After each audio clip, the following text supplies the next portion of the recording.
जय हिंद मेरे प्यारे साथियों। तो कैसे हैं आप लोग? उम्मीद करता हूँ कि स्वस्थ होंगे, मस्त होंगे, व्यस्त होंगे। और दोस्तों, आज थोड़ा गला फंस गया है सर्दी के कारण। और सबसे पहले आप लोग का हार्दिक स्वागत है हमारे क्रांति न्यूज चैनल की तरफ से। मैं कौशल कुमार। आज भाग 3 हम लोग एनसीईआरटी क्लास 11 बदलती परंपरा के बारे में पढ़ेंगे। और यह ही बहुत ही इंपॉर्टेंट लेसन हो जाता है, जो कि आप जितने भी अभी हमने प्रीवियस लेसन पढ़े हैं उसमें उतना मजा नहीं आया जितना अब आने वाला है। और यह इसलिए आपको इतना ज्यादा मतलब क्यों मैं बता रहा हूँ कि जब आप क्लास 12th में जाएंगे तो इससे आप को रिलेटेड कर पाएंगे कि कैसे हमारे। देखिए, यहाँ पर हम लोग बदलती परंपरा में लगभग, आपको मैं बता दूं कि 1300 से लेकर 1700 ईस्वी तक के बारे में पढ़ेंगे। तो आपको समझ में आ रहा है 1300 से 1700 ईस्वी कौन सा पीरियड होता है? मध्यकालीन का। तो मध्यकालीन के बारे में हम पढ़ेंगे। और मध्यकाल की सबसे प्रमुख विशेषता आपको पता है, सामंतवाद। एक वर्ड सुनेंगे, सामंतवाद। तो सामंत, हाँ, यहाँ पर जैसे आप इसी समय आपको पता है ना कि पुनर्जागरण काल था यूरोप में। पुनर्जागरण काल हुआ। इसी समय यूरोप में, यूरोप से कई जो भौगोलिक खोजें हुई हैं। और वहां से बहुत मतलब वास्को डी गामा ने यहाँ भारत में आकर भारत तक के रास्ता को उसने देखा। और इसी समय काल में आपको अमेरिका में भी खोज का पता चलेगा, है ना? जी हाँ, कोलंबस। ऐसे ही हम लोग पढ़ेंगे इस इस 1300 से लेकर 1700 समय काल में क्या क्या बदलाव आए हैं, क्या क्या नए चेंजेस आए हैं। इसी इसी चैप्टर में हम लोग को देखने को मिलेगा, ठीक है? तो हम लोग देखते हैं, थोड़ा गला बैठ रहा है तो सॉरी, माफ करिएगा। और आप लोग ध्यान से सुनिएगा। हम लोग इसमें देखेंगे कि मौर्य साम्राज्य देखे थे, कि चीनी साम्राज्य हो, मिस्र साम्राज्य और सीरिया का जो था। तो मौर्य साम्राज्य केवल एक देश में था। अगर हम बात करते हैं मौर्य साम्राज्य का, तो एक देश या बहुत हद तक बहुत देश था। चीनी साम्राज्य चीन में था, मिस्र साम्राज्य मिस्र में था, सीरिया का साम्राज्य सीरिया में था। तो हम लोग लेकिन अब देखेंगे कि यहाँ पर क्या होता है कि कुछ कुछ ऐसे भी साम्राज्य थे जो एक महाद्वीप से नहीं, लगभग परामहाद्वीप, मतलब बहुत सारे महाद्वीपों में फैले थे। आप देखिए ना, मैसेडोनिया का शासक सिकंदर वहां यूरोप से लेते लेते लेते अरब अरब जीतते हुए एशिया तक पहुंच गया था ना। तो रोम का साम्राज्य आप देखिए, इटली से शुरुआत किया। अब ये कुस्तुनतनिया, byzantine साम्राज्य, ये लेते लेते लेते आपका अरब तक, एशिया, अफ्रीका तक फैला हुआ था। अरब का साम्राज्य देखिए, अरब का साम्राज्य एशिया से लेके पूरे यूरोप तक, कुस्तुनतनिया हमारा byzantine तक धमाका कर लग गया। मंगोल वाला तो लेके पूरा एशिया से ठेका ठेका लेके गया वहां यूरोप तक। तो ऐसे कुछ ऐसे साम्राज्य हैं जो एक महाद्वीप नहीं, बहुत दो तीन महाद्वीप, पराद्वीप, महाद्वीपों तक फैले हुए थे। इसमें हम लोग क्या पढ़ेंगे ना कि मध्यकाल में एक, क्या है ना कि मध्यकाल को अंधकार युग कहा जाता है। मध्यकाल को क्या बोला जाता है? डार्क, हाँ, अंधकाल युग। ये भारत में भी अब मध्यकाल की एक विशेषता रहता है। यहाँ पर देखिए, यहाँ पर एक शासन हुआ कर पोप।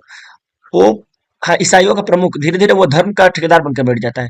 तो हम लोग इसी इसी लेसन में इसको अध्ययन करेंगे, ठीक है? तो हाँ, पोप ईसाई, ईसाई धर्म से संबंधित है। ये धीरे धीरे धर्म का हेड बन जाता है पोप।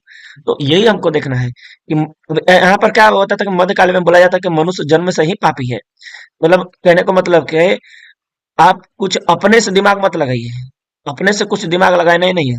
अगर मान लीजिए आपको क्लास, रोज डेली जाते हैं, स्कूल पढ़ने जाते हैं, सुबह 6 बजे निकल जाते हैं, 8 बजे, मान लीजिए 12 बजे तक आते हैं, फिर शाम को पढ़ते हैं, पढ़ने बैठते हैं, रात को मोमबत्ती जलाकर, दिया जलाकर, या आपका जो भी है, हाँ, लाइट जलाकर पढ़ते हैं। लेकिन इनका कहना यह था कि मध्यकालीन में कि लाइट, मोमबत्ती, दिया जलाने से आपको विद्या ना मिलेंगी।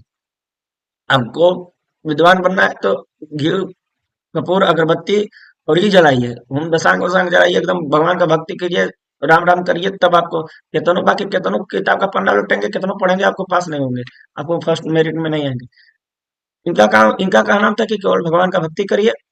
आप अपने आप कुछ सोचिए मत, कुछ खोजने का प्रयास मत करिए। कहे से कि मनुष्य जन्मे से पापी है, तो खोजने से आपको नहीं मिलेगा भगवान। भगवान का भक्ति करिए, ठीक है? और अपने आप सफल हो जाएंगे। तो इनका एक का नाम था जो दिमाग। देखिए, प्राचीन काल में जो आप देखेंगे, प्राचीन काल में के समय में, एक मिनट,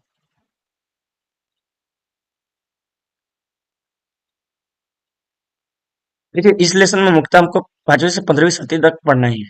और यह मध्यकालीन में हमने बताया कि विशेषता सामंतवाद की होती है ना। तो सामंतवाद किस चीज से बना? फ्यूड एक होता है जर्मन शब्द था, उसका नाम है भूमि का टुकड़ा। छोटा छोटा भूमि का एक टुकड़ा को बोलते हैं फ्यूड, भूमि का।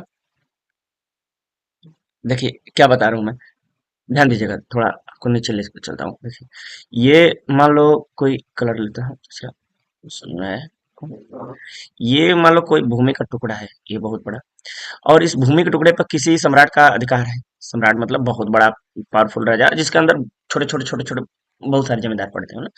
तो मान लीजिए अपने ही क्षेत्र को इसने क्या किया कि छोटे छोटे छोटे छोटे टुकड़ों में विभाजित कर दिया। कारण कारण ये था कि प्राचीन काल में राजा बहुत लड़ झगड़ के थक गया था, अब उस एकदम भोग विलासिता का जीवन जीना चाहता था, फर्स्ट क्लास का या राजा है, कुछ आराम की जिंदगी जीना चाहता है। अपने भूमि के टुकड़ों को क्या किया, छोटे छोटे पार्ट में डिवाइड कर दिया, और छोटे छोटे पार्ट को डिवाइड करके वहां पर एक किसी को हेड बना दिया। उसी को हम लोग बोलते हैं सामंत। क्या बोलते हैं बेटा, सामंत। जमींदार बोल दो, हाँ सामंत। मान लो यहाँ पर 2000 बीघा के थे, 2000 बीघा के थे। बोला कि सामंत से बोला कि देखो हमको क्या चाहिए, यहाँ पर आप खेती कराओ, यहाँ के लोगों से, यहाँ के लोगों से, किसान से खेती कराओ। हाँ, उसी से अपना भी खेती कर, मान लो इसको सामंत को भी 200 बीघा दे दिया, तो बाकी तो 1800, तो 1800 का प्रॉफिट किसके जाएगा खाते में, सम्राट के, सम्राट के खाते में जाएगा। बाकी 200 बीघा में अपना भी खेती इन्हीं किसान से करा लो। अच्छा जरूरत पड़े लड़ाई झगड़ा का तो इनको सेना की तरह भी यूज कर सकते हो किसान को। और इसने बोला कि देखो यहाँ पर वो हमारा एक चर्च रहेगा, ठीक है, और चर्च में जो पोप बैठता है पादरी ना, वो अपना आदमी है। तो संडे संडे इन लोग को भेजा करो, वो समझाएगा इन लोग को कि कैसे मतलब राजा जो है, ये राजा के जो सम्राट के जो सामान थे ना, लॉर्ड है, उनके दूत है, भगवान है आपके लिए, है ना। नहीं तो इनकी बात माना करो, नहीं तो आप नरक जाओगे। तो ये स्वर्ग नरक के बारे में बता बता के माइंड वॉश करेंगे ये। कौन, पोप। पोप पादरी जो, सुनोगे, चर्च वर्च यहाँ पर इनका राजा से गठजोड़ हुआ करता था। ये दोनों लोग मिलकर सामंतवाद में ये देखोगे कि दोनों लोग मिलकर बहुत जबरदस्त लोगों को मतलब लोगों पर शासन करना अपनाते हैं। तो ये पोप भी मिल रहते हैं ना राजा से, इनको भी टैक्स खींचने का अधिकार था। इनका नाम है टाइल, जो टैक्स लेते थे इसका नाम टाइल। राजा जो लेता था टाइल, ये टाइल। राजा जो कर लेता था टैक्स वसूलता था, उसका नाम है टाइल। ये टाइल तीखे भी बोलेंगे कहीं कहीं। तो ये धार्मिक कर था। तो पोप भी घुसा के लेते थे इन्हीं किसानों से, इन्हीं मजदूर जो गरीब थे तृतीय वर्ग वाले। आपको 3 वर्ग दिखाई देंगे। एक तो आपको देखे, एक तो आपको दिखाई देगा, प्रथम आपने फ्रांसीसी क्रांति पढ़ा है, द्वितीय स्टेट और तृतीय स्टेट। तो हमने बताया था पोप पादरी फादर जो आते हैं प्रथम स्टेट में आते हैं, और दूसरे में अभिजात कुलीन वर्ग के आते हैं, अभिजात वर्ग के आते हैं, कुलीन जमींदार जितने भी हुए हैं। और तृतीय स्टेट में वही कारीगर हो गए, कर्मचारी हो गए, जो किसान हो गए, मजदूर हो गए, वो शिक्षक हो गए, वकील जो इतना भी आप ना सोच रहे हैं मन में ना कोना धर के बैठे, यही तीसरे वाले में है। इन्हीं पर टैक्स था। ये दोनों लोग, प्रथम स्टेट और द्वितीय स्टेट का खर्च चलाने का टैक्स किस पर था, ये तीसरे स्टेट पे था। तो चलिए अभी तो हम लोग पढ़ रहे हैं। देखिए ऐसा समाज, ये जो सामंतवाद है, कैसे कहाँ से कहाँ कैसे कैसे फैला इसके बारे में बता रहा हूँ। ये शुरुआत तो हुआ फ्रांस से। कहाँ से हुआ, फ्रांस से। लेकिन आप देखेंगे कि फ्रांस से चालू हुआ इंग्लैंड में, फिर दक्षिण इटली में, फिर पूरा पूरा पूरा यूरोप में ही विकसित हो गया ये। कौन सा, सामंतवाद। तो सामंतवाद का नाम देखो, सामंत का मतलब क्या होता है, लॉर्ड का मतलब होता है रोटी देने वाला। बताता था ना, ये सब पोप माइंड वॉश करते थे कि देखो ये जो राजा, राजा कौन, भगवान, ये कौन, लॉर्ड कौन, राजा का दूत, मतलब ये भी भगवान से कम नहीं है।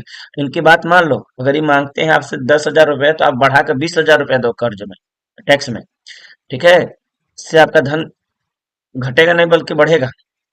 हाँ, यहाँ पर आपको कष्ट होगा, लेकिन ऊपर जाएंगे जब ना, तो आपको स्वर्ग मिलेगा, नहीं तो नरक के भागी बन गए। स्वर्ग नरक का जिसका दिमाग में बैठ डाल दिया, तो कहेगा। अभी देखो ना गांव में क्या होता है, कि गांव के जो महिलाएं होती हैं उनको कह दिया कि जाए बस खीर खिलाना है, पूरी खिलाना है, और साड़ी कपड़ा दान देना है, बस अपना दिमाग नहीं लगे, हाँ हमसे क्या फायदा है उनमें, नहीं वो तैयार हो जाएंगे, है कि नहीं, क्या है कारण, वही मतलब कि यहाँ पर नहीं, यहाँ 8,000 की साड़ी चढ़ाएंगे, वहाँ 4 गुना फायदा होगा ऊपर स्वर्ग में।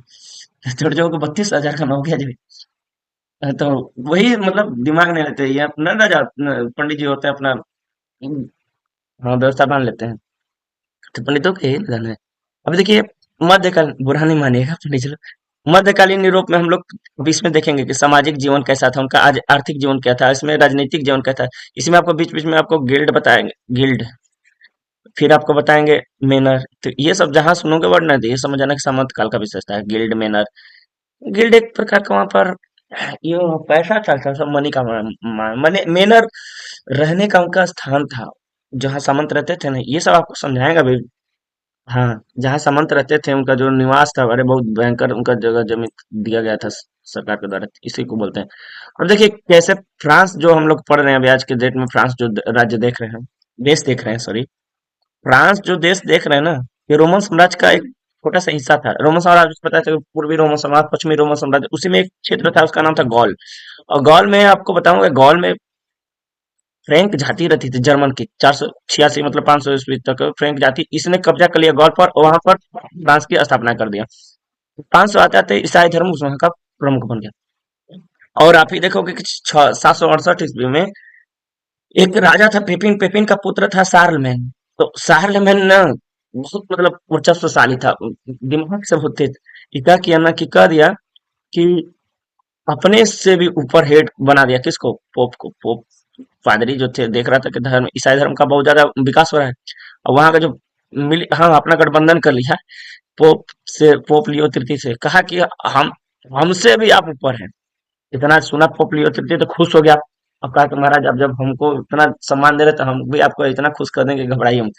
पोप लियो तृतीय और ये शार्लमेन का गठबंधन हो गया। अब आराम से दोनों कैसे मूर्ख बनाते हैं, कैसे जनता पर राज करती है, इसी के बारे में हम लोग अध्ययन करेंगे। पोप लियो तृतीय बोलता था, ये इसका काम है था लोगों का ब्रेन वॉश करना। संडे संडे चर्च में बुलाता, हाँ जाना ही था ना भाई, राजा का आदेश है, संडे संडे जाना था।